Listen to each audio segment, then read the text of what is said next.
하나님의 말씀 출애굽기 15장 22절에서 27절까지 말씀입니다. 모세가 홍해에서 이스라엘을 인도하매 그들이 나와서 수르 광야로 들어가서 거기서 사흘길을 걸었으나 물을 얻지 못하고 마라에 이르렀더니 그곳 물이 써서 마시지 못하겠으므로 그 이름을 마라라 하였더라.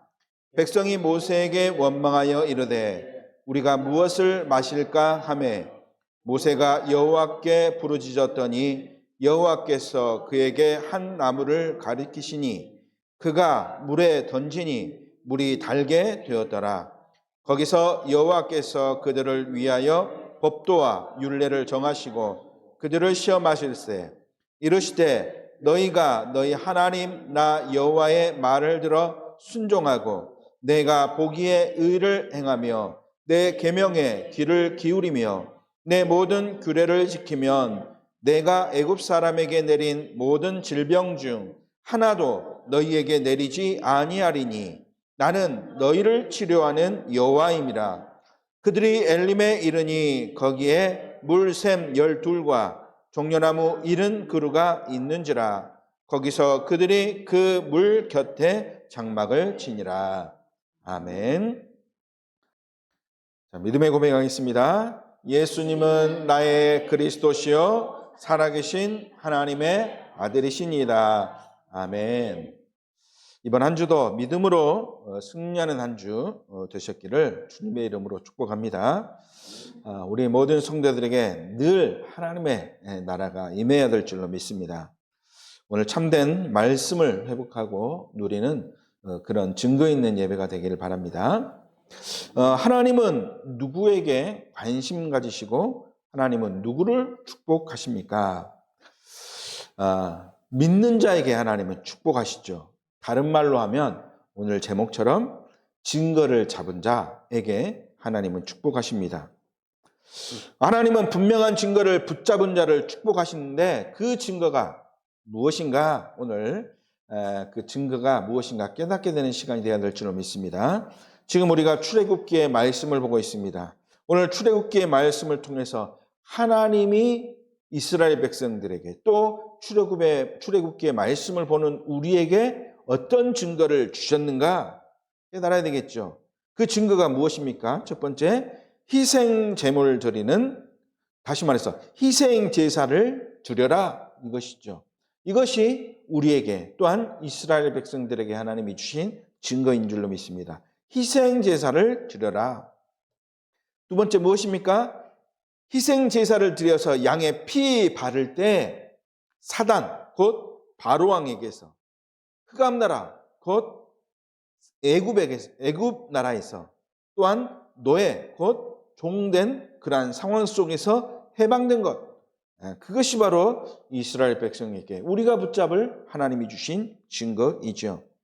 그 말씀을 통해서 깨닫게 해주신 것이 세 번째 무엇입니까? 피 흘리신 예수님이 모든 것, 우리에게 주신 모든 것 성취하셨는데 그분이 바로 누구냐? 그리스도시다. 그래서 이 희생제물 또 사단 흑암나라 노예에서 해방되는 양의 피, 그것이 바로 무엇을 말하는가? 예수님이 곧 그리스도다. 이것을 우리에게 하나님이 증거로 주신 것이죠. 이스라엘 백성들이 무엇을 붙잡아야 되느냐? 바로 이 증거를 붙잡아야 된다 이것입니다. 바로 이것을 유월절의 증거라고 우리가 이야기할 수 있습니다. 예수님이 오셔서 그리스도가 되시겠다는 것, 이 약속을 하나님은 유월절을 통해서 증거로 보여주셨고 이스라엘 백성이 살고 축복 누리는 비밀은 무엇인가? 바로 이 증거를 붙잡을 때 살 수 있는 것이죠. 이 증거를 붙잡을 때 구원 얻게 되는 것입니다. 이 땅의 문제가 무엇입니까? 우리 가정의 문제, 이 나라의 문제가 무엇입니까? 이 문제가 어떤 문제인가 우리는 정확히 알아야 될 줄로 믿습니다. 이 모든 문제가 어떤 문제냐? 호세아서 6장 4절에 말씀하고 있습니다. 내 백성이 지식이 없어 망하는도다 그랬습니다. 세상의 철학, 과학, 윤리, 도덕 같은 그런 썩어서 없어질 그러한 지식이 아니라 하나님을 아는 지식이 없다 그랬죠. 하나님을 아는 지식. 그 지식이 무엇입니까? 곧 예수가 그리스도라는 지식이 없어서 망하는다. 그래서 이 땅의 문제, 우리 가정의 문제, 이 나라의 문제는 그리스도를 모르는 것이 문제이다라는 것입니다. 그리스도를 모르는 것. 그래서 나의 문제를 보면서 이 문제가 무엇인가? 돈이 없어서 문제가 생긴 것이 아니라 돈이 없어도 예수가 그리스도라는 답이 나오면 돈이 없는 것이 문제가 될 수 없죠. 그런데 뭐가 안 되기 때문에? 예수가 그리스도가 안 되기 때문에 나에게 문제가 되는 것입니다. 우리 가정의 문제가 뭐냐? 자녀가 문제가 있는 것이 아니라 곧 뭐가 안 되는 것이 나에게 문제입니까? 나에게 예수가 그리스도라는 것이 안 되는 것이 곧 문제라는 것이죠. 예수 그리스도를 모르면 어떻게 되어집니까? 재앙, 저주가 끊어지지 않습니다. 계속되는 것이죠. 내가 죄를 지어서 재앙, 저주가 오는 것이 아니라 내가 뭘 몰라서? 예수 그리스도를 몰라서 내가 재앙, 저주를 겪는다는 말입니다. 그래서 내가 만약에 예수 그리스도가 되어진다면 나에게 오는 재앙, 저주는 문제로 보이지 않는다는 사실이죠. 그래서 올바른 그리스도에 대한 결론을 내려야 될 줄로 믿습니다. 그리고 또 중요한 문제는 이 사실, 예수가 그리스도라는 사실을 정확히 말해줄 전도자가 없다는 것이 또 이 세상의 큰 문제라는 것입니다. 세상에 많은 전도자라 하는 사람들이 많지만 그들이 말하는 것은 정확한 복음이 아니라 틀린 복음, 또 섞인 복음, 그런 것들을 말하니까 정확한 복음인 예수가 그리스도, 또 예수는 그리스도, 또 예수만이 그리스도가 되심을 말해주는 전도자가 없어서 이 세상이 망하고 문제 가운데 있다는 사실입니다. 그래서 우리는 정확한 복음을 알면 그때부터 이제는 내 안에 성삼위 하나님이 내 안에 함께하사 우리에게 그 하나님이 보호자의 축복을 주시고 또 시공간 초월의 응답으로 하나님 자녀된 자에게, 믿는 자에게 하나님은 역사하신다는 것이죠. 그래야 세상 살리는 주인공의 응답을 누리게 될 줄로 믿습니다. 하나님이 왜 이스라엘 민족을 홍해를 만나게 하셨는가? 지금 출애굽기 말씀 보면서 지금까지 계속해서 홍해 사건을 통해서 우리가 말씀 보고 있지 않습니까? 왜 하나님이 이스라엘 민족을 그냥 편안하게 가나안 땅에 가게 하시지 왜 갑자기 홍해를 만나게 하셔서 어려움 겪게 하는가?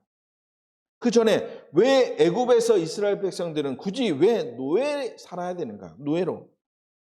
또한 10가지 기적과 유월절을 통해서 왜 겨우 출애굽할 수 있도록 하나님이 하셨는가? 왜 홍해를 만나게 하셨고 많은 갈등 속에서 하나님은 홍해를 건너게 하셨는가? 그 이유를 모르면, 그 이유를 우리가 언약으로 붙잡지 못하면 우리는 방황할 수밖에 없는 그러한 상황 속에 처할 수밖에 없는 것입니다. 왜냐? 하나님은 오직 한 가지를 말씀하기 위해서 홍해를 만나게 했고, 그렇죠? 노예 생활을 하게 했고, 노예 생활에서 출애굽하게 했고, 오직 한 가지 알도록 하기 위해서죠.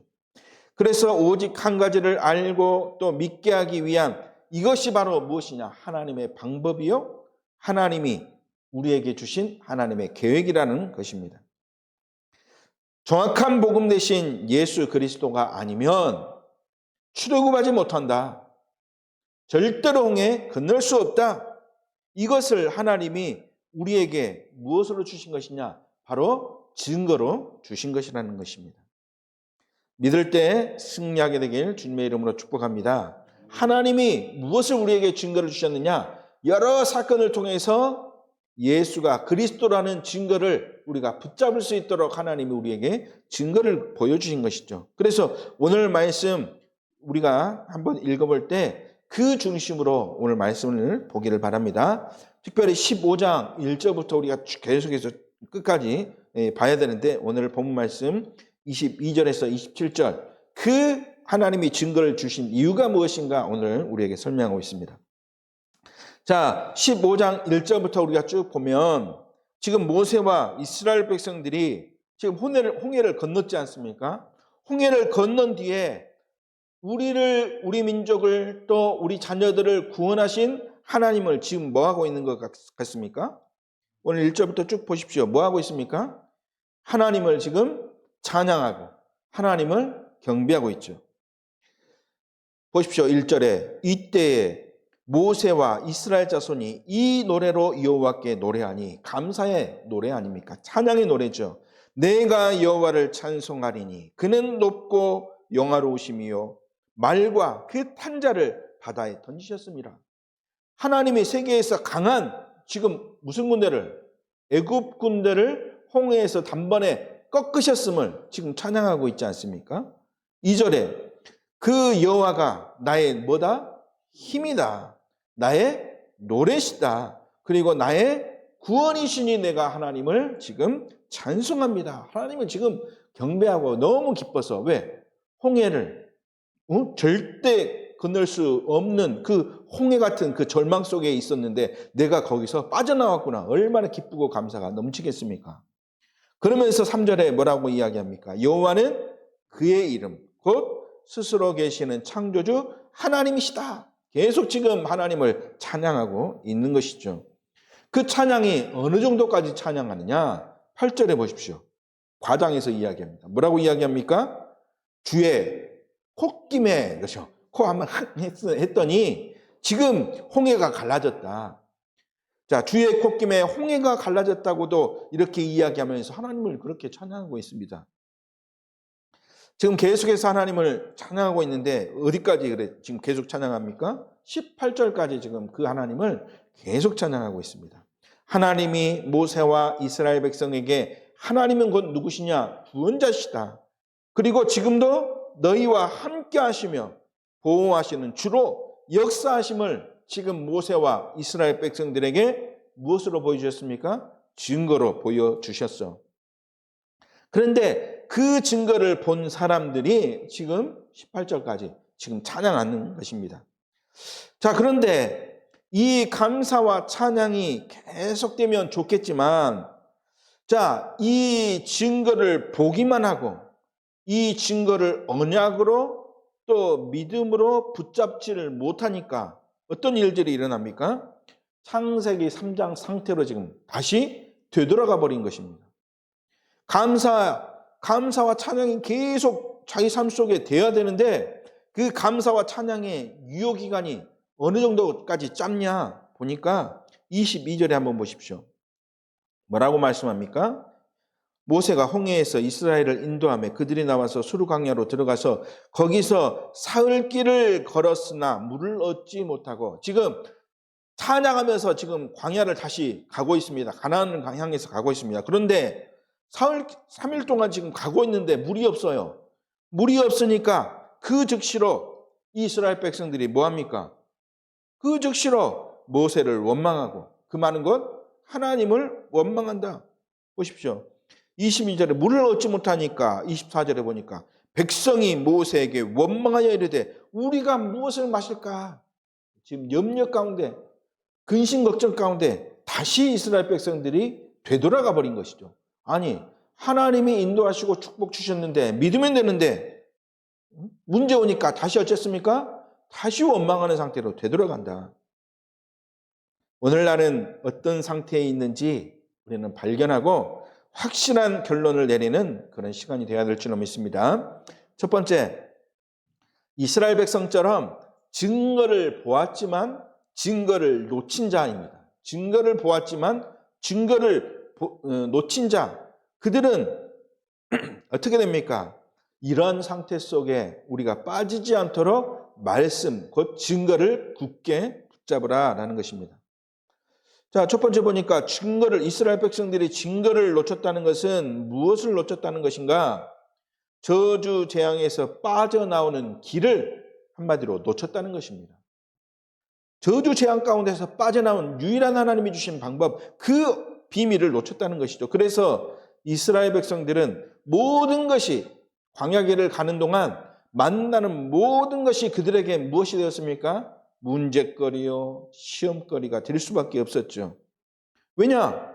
그 문제 만나고 시험 만나고 만나다 보니까 하나님이 주신 언약을 굳게 붙잡고 있으면 해답이 보였을 것인데 그 문제를 자꾸 놓쳐버리니까, 증거를 놓쳐버리니까 해답이 보이지 않지 않습니까? 해답이 보이지 않기 때문에 문제의 시험이 그들에게는 문제의 시험거리가 되어버린 것이죠. 해답이 보인다면 이 문제와 시험이 무엇이 되냐? 발판이 되어지고, 그렇죠? 그러게 또 축복의 비밀이 될 것인데 그 길을 놓쳐버렸다는 것입니다. 그래서 그들은 늘 이 문제 만날 때마다 사단이 가장 좋아하는 불평하고 원망하고 곧 뭐하게 됩니까? 불신앙하게 되어버리지 않습니까? 두 번째, 증거를 놓쳤다는 것은 찬양과 경배의 대상을 놓쳐버렸다는 것이죠. 이스라엘 백성이 왜 하나님께 1절부터 18절까지 왜 찬양과 경배를 드렸습니까? 하나님이 우리를 홍해에서 또 바로의 군대 속에서 구하셨다는 그러한 이유 때문에 경배하는 것 아닙니까? 그렇게 그 이유 때문에 찬양한 것 아닙니까? 그런데 이것을 잊어버리니까 하나님이 우리와 지금 함께 하셔서 모든 것을 다 해결해 주실 것이라는 이 사실도 완전히 잊어버린 것이죠. 홍해에서 우리를 구하신 것처럼 하나님은 우리와 함께 하셔서 물이 없으면 하나님이 우리를 위하여 마실 물도 준비해 주실 것이라는 증거를 보고 여기에 대한 확신을 가져야 될 것 아니겠습니까? 그런데 이것을 놓쳐버리니까 모든 것이 갈등과 또 원망과 불평 또 불신앙의 이유가 되어진 것이죠. 세 번째, 결국 증거를 놓쳤다는 것은 하나님이 기뻐하고 원하시는 것이 아닌 누가 좋아하는 것을 하는 것입니까? 사단이 좋아하고 기뻐하는 것을 하는, 다시 말해서 사단에게 장악된 자가 된 것을 말하는 것이죠. 몸은 출애굽에서 광야에 있지만 영적인 상태는 지금 어디에 있습니까? 출애굽하기 전의 상태에 있는 것입니다. 곧 애굽에 노예된 상태 속에 그대로 있다는 것이죠. 그러니까 날마다 어디를 그리워합니까? 노예된 상태를 날마다 그리워하지 않습니까? 왜 나를 이 어려운 곳에 데리고 와서 나를 어려움 겪게 하는가? 내가 노예되실 때가 더 좋았다. 애굽 나라에 노예 생활하는 때가 더 좋았다. 자꾸 이 언약을 놓쳐버리니까 창세기 3장 상태로 돌아가 버린다. 아무리 노예했을 때 평안한 것 같고 먹을 것, 걱정할 것 또 없는 상태일지 모르지만 그 상태는 어떤 상태입니까? 지금 노예된 상태입니다. 사단에 장악된 상태에 있다는 것이죠. 여기서 빠져나와야 되는데 아직 못 빠져나왔기 때문에 계속해서 여기에 머물러 있고 사단의 종로로 된 상태에 있다는 거죠. 왜 그렇습니까? 증거를 놓쳐버렸기 때문에. 참된 증거를 붙잡는 우리 성도들 되어야 될 줄로 믿습니다. 자, 큰 두 번째, 그렇다면 우리가 붙잡을 증거는 무엇인가? 오늘 말씀의 확실한 증거를 우리는 붙잡아야 될 줄로 믿습니다. 우리는 증거를 붙잡아야 됩니다. 증거를 놓치고 어려움 당하는 이스라엘 백성들이 아니라 증거를 붙잡고 그 증거를 통해서 응답 누리는 제자가 되어야 된다는 것이죠. 자, 첫 번째, 출애굽의 사건의 확실한 증거는 무엇인가? 여기에 대한 우리는 결론을 붙잡아야 되죠. 그래야 오늘 말씀의 증거를 붙잡을 수 있을 것입니다. 자, 출애굽의 증거는 무엇입니까? 우리가 붙잡을 증거는 무엇입니까? 바로 희생제물, 그러죠. 우리에게 하나님이 주신 증거 아닙니까? 언약의 피 바른 날, 곧 유월절을 통해서 애굽을 빠져나왔다. 이 속에서 우리가 붙잡을 증거는 서론 부분에도 말씀드렸듯이 어린 양, 그렇죠? 희생제물, 그리고 유월절의 주인공 되시는 예수 그리스도, 이것이 우리가 붙잡을 증거이죠. 자, 그렇다면 두 번째, 그렇다면 오늘 우리에게 주시는 증거는 무엇인가? 오늘 말씀을 통해서 주시는 증거는 무엇인가? 우리가 매주마다 말씀 받는데 하나님이 우리에게 주시는 증거를 매주마다 붙잡아야 되는데, 그렇다면 오늘 우리에게 주시는 증거는 무엇입니까? 오늘 말씀 보니까, 자, 22절의 말씀 보니까 이제는 물이 없어서, 마실 물이 없어서 지금 근심하고 있는데 왜 물을 못 마십니까? 지금 마라라는 곳에 갔는데 그 마라에 물이 써서 못 마시는 고통, 저주 속에 그 문제를 해결할 방법이 무엇인가? 우리가 붙잡을 증거는 바로 여기에 이 질문에 답이 있는 것이죠. 25절에 여호와께서 한 나무를 가르치십니다. 그랬더니 모세가 그 나무를 물에 던지니 물이 어떻게 되었다 그랬습니까? 물이 달게 되었다 그랬습니다. 한 나무, 곧 마라의 쓴물을 해결할 방법이 무엇이라는 것입니까? 한 나무라는 방법을 하나님이 주셨죠. 하나님이 마라의 쓴물을 해결할 방법을 주신 것입니다. 그 나무를 물에, 그 쓴물에다가 던져라. 자, 나무를 물에다가 던지려면 나무는 어떻게 해야 됩니까? 땅에서 뽑아야 되겠죠. 나무는 곧 무엇을 잃게 됩니까? 생명을 잃게 됩니다.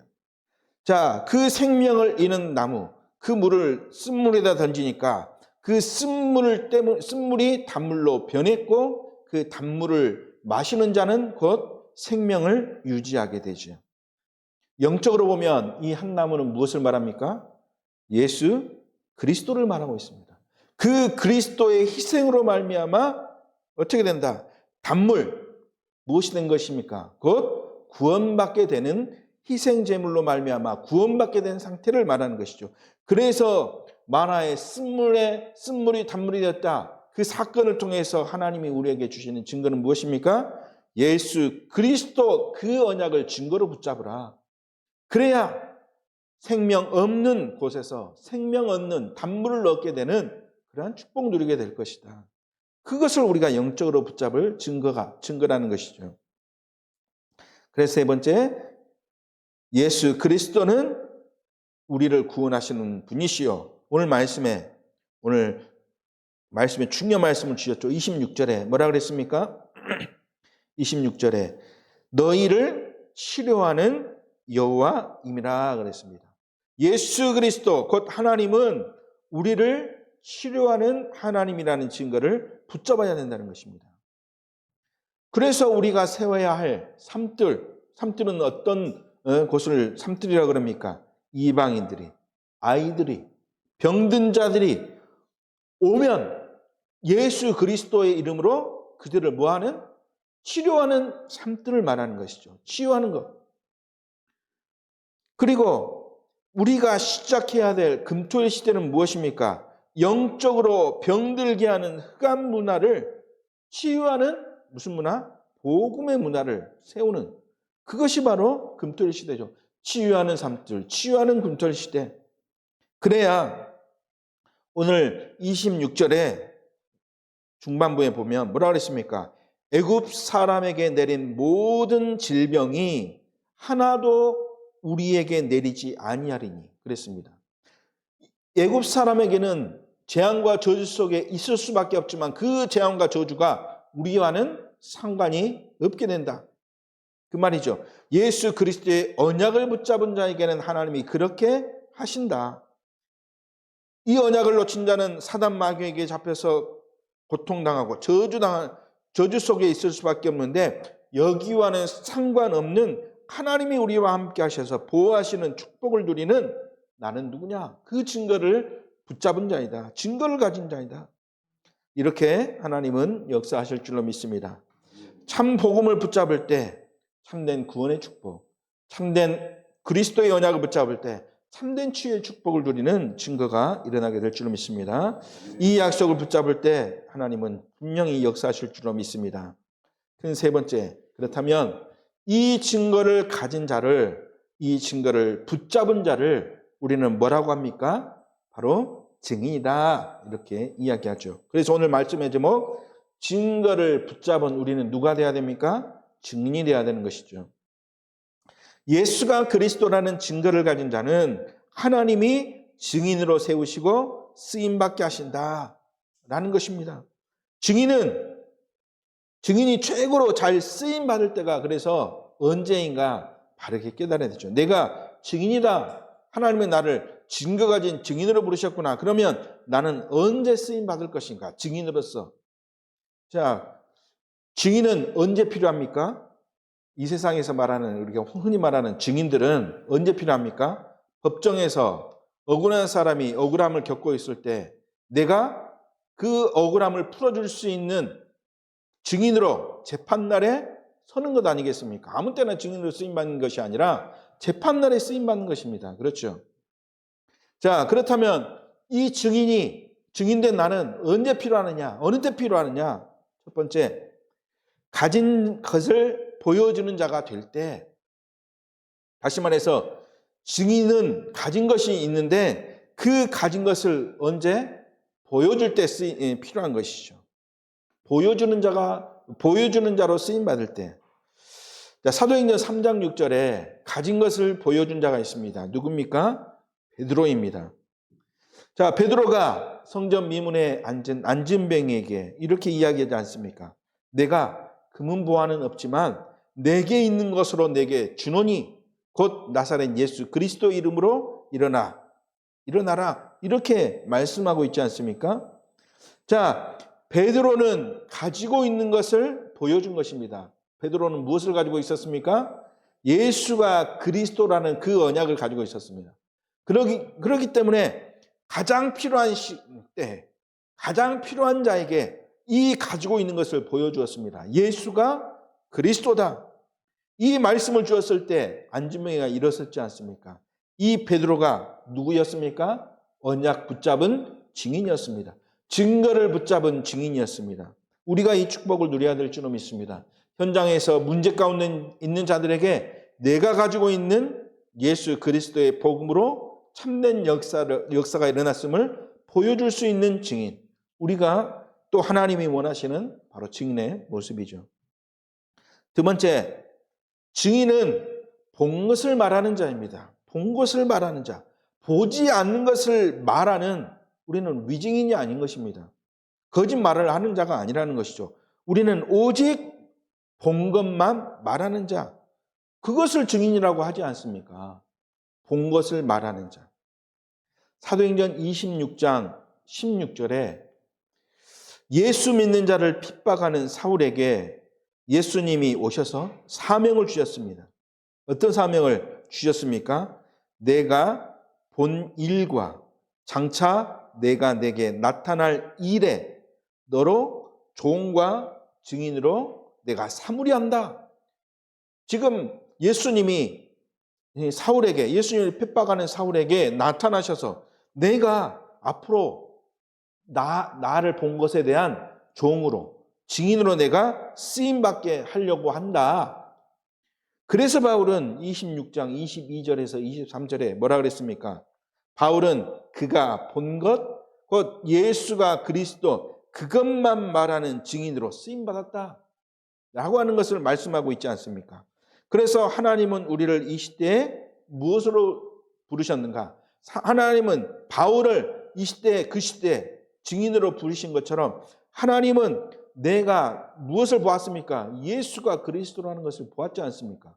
삶 속에서. 그렇죠. 또 내가 있는 현장 속에서 그리스도를 보았다면 하나님은 나를 이것을 증거할 수 있는 증인으로 하나님이 나를 부르셨구나.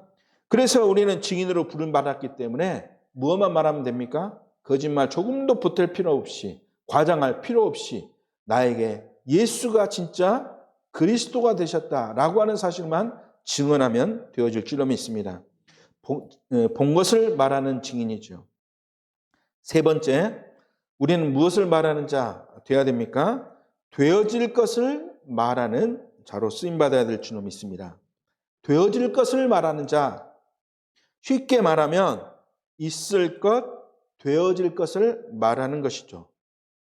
잘못 착각하면 혹시 무당처럼 예언하는 걸 말하는가? 그걸 말하는 것은 아닙니다.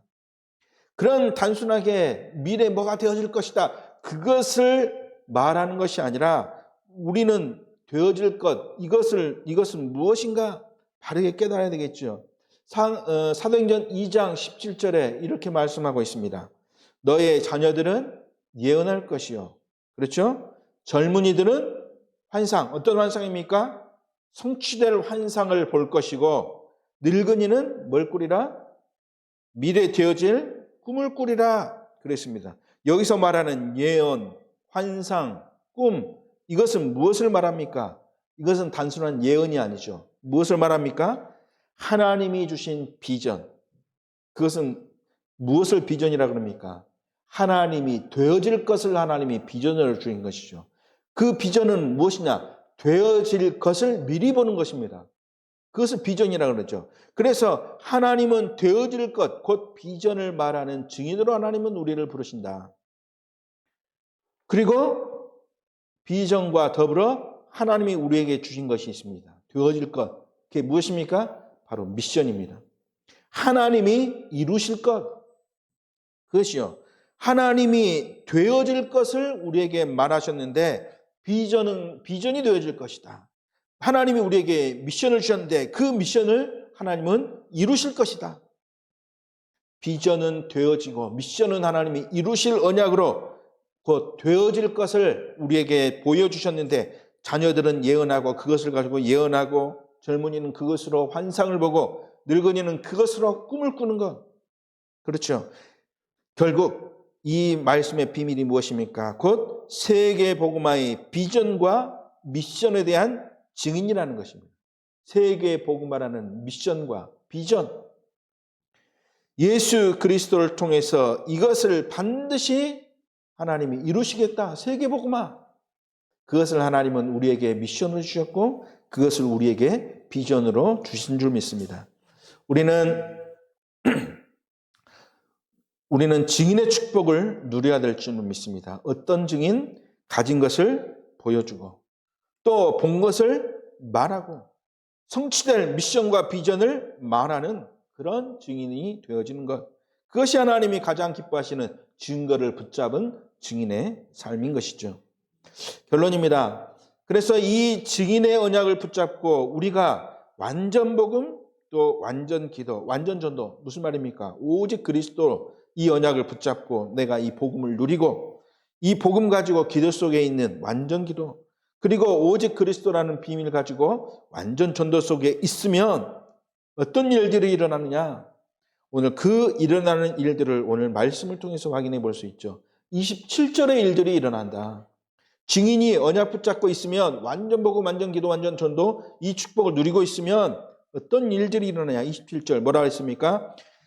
이 이스라엘 백성과 모세가 엘림에 이르니 거기에 물샘 12과 종려나무 70그루가 있는지라.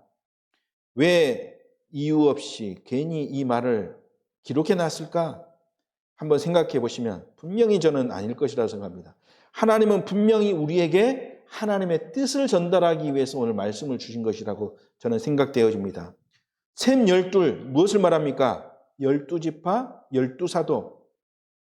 자, 마가복음 3장 14절에서 15절 예수님이 제자를 부르셨습니다. 무엇 때문에 제자들을 부르셨습니까?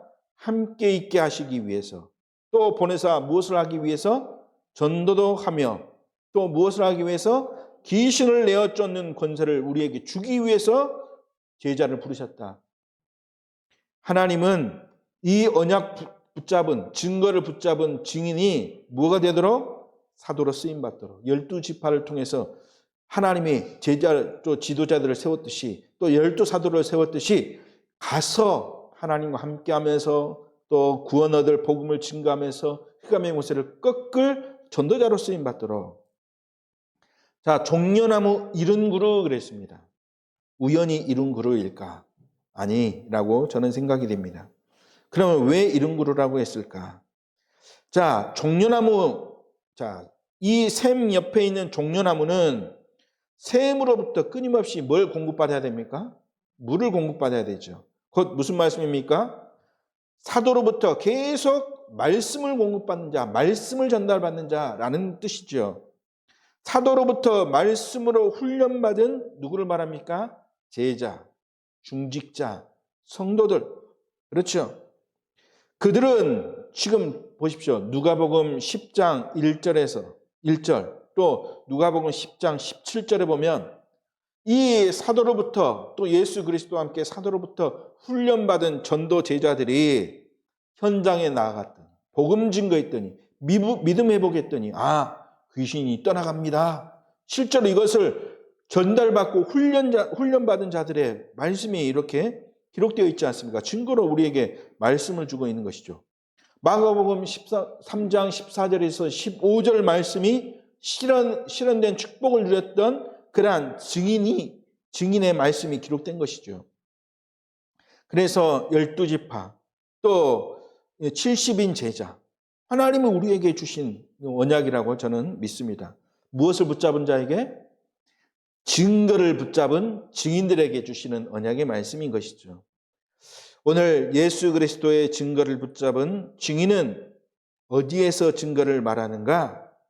이 사실을 우리가 오늘 결론으로 붙잡아야 될 줄로 믿습니다. 어디에서 증거를 말해야 되겠습니까? 복음 없는 현장, 그리고 복음이 필요한 현장. 제자들이 훈련받은 것이 그것 아니겠습니까? 복음 가지고 함께하면서, 하나님과 함께하면서 전도하고 귀신을 꺾는 어떤 현장에서? 복음 없는 현장에서. 그러면 재앙 저주 속에 있는 현장이란 말이 아닙니까? 그 현장에는 복음이 필요하지 않겠습니까? 그 현장 속에서 복음의 비밀과 증거 대신 예수 그리스도를 전할 때 쓴물이 단물이 되는 역사가 일어난 것처럼 생명 없는 자들이 생명 얻게 되는 역사가 그 현장에 일어나게 될 줄로 믿습니다. 오늘 우리 성도들이 이 복음의 증거를 꼭 붙잡고 예수 그리스도 그 이름의 복음을 증가하는 증인으로 쓰임받는 최고의 축복을 누리는 우리 성도들 되어야 될 줄로 믿습니다. 나에게 하나님이 주신 증거, 이것을 우리는 어떤 상황 속에서도 놓치지 않고 굳게 붙잡고 이 복음이 필요한 현장 속에 내가 붙잡은 그리스도의 증인이, 그리스도의 증거가 또 현장에 또 증거되어지는 증인의 축복을 누리시기 주님의 이름으로 축복합니다. 기도하겠습니다. 하나님 아버지 감사를 드립니다. 최고의 응답과 최고의 축복을 우리에게 이유 있는 증거로 주신 줄 믿습니다. 이 증거를 붙잡고 우리 모든 현장 속에서 승리하는 증인으로 쓰임받는 성도 되어질 수 있도록 오력의 축복을 더하여 주시고 성령의 충만함으로 우리와 함께하여 주옵소서. 주 예수 그리스도 이름으로 감사하며 기도 올리옵나이다. 아멘.